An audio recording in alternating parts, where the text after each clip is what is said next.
So at the Tompsett Stadium, as Melbourne Knights hosted Preston Lions, it was the away side who picked up the points this evening. Both teams were looking for their first back-to-back victories of the campaign. Melbourne Knights won the Croatian derby last week, but it was Preston Lions who got their first 6 points in a row and might look to put a little bit of a run together from here. They've had a cagey start since a statement win in the early part of the season. They beat South Melbourne in front of 9,000 crowd. I think that was round 3 on the Labour Day weekend, and really haven't managed to gather much momentum from there. It was a solo goal from Marcus Schrein who won the game in the end. A lovely cross, looped in. He made his way between the two centre-backs and flicked the ball over to the back post. Goalkeeper Gabriel Matti, he was really busy in the Croatian derby last week by all accounts. He was rooted to the spot as the ball went over his head, hit his far post. Before he could react, the ball was trickling across the goal line, hit the other post and then went in. That was just before the half, about 10 minutes before anyway.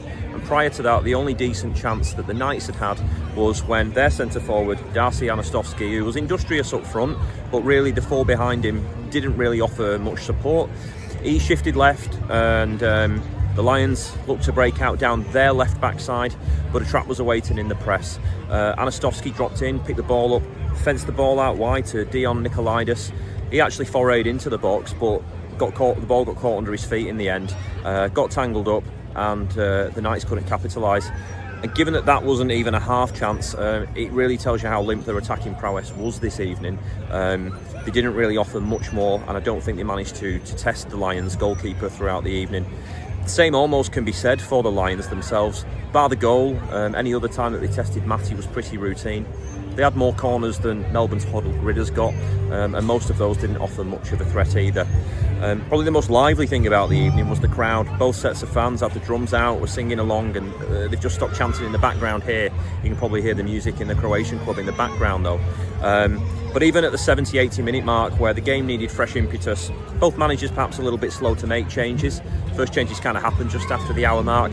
The game kind of went flat really, and no one was really looking to, for Lions' case, really extend the lead, or Knights' case, really threaten to get back into the match.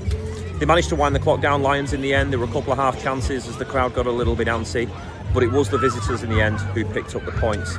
Now, both of these sides have got aspirations for A-League 2. Preston Lions have already secured a berth in the competition over what will be next summer as the A-League starts again. Remember, none of the sides can get promoted.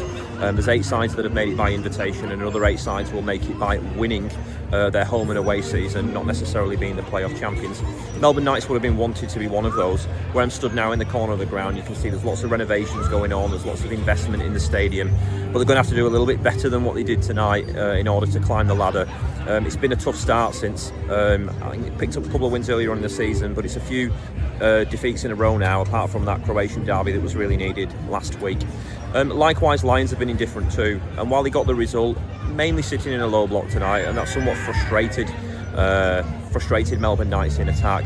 They're going to have to find a little bit more of an attacking identity if they're going to do more than participate in the A-League 2 as it comes up at the end of the season. But for tonight, as I say, it was a solo goal that separated, it was a single goal that separated the two, and it's Preston Lions 1, Melbourne Knights 0, Preston Lions 1.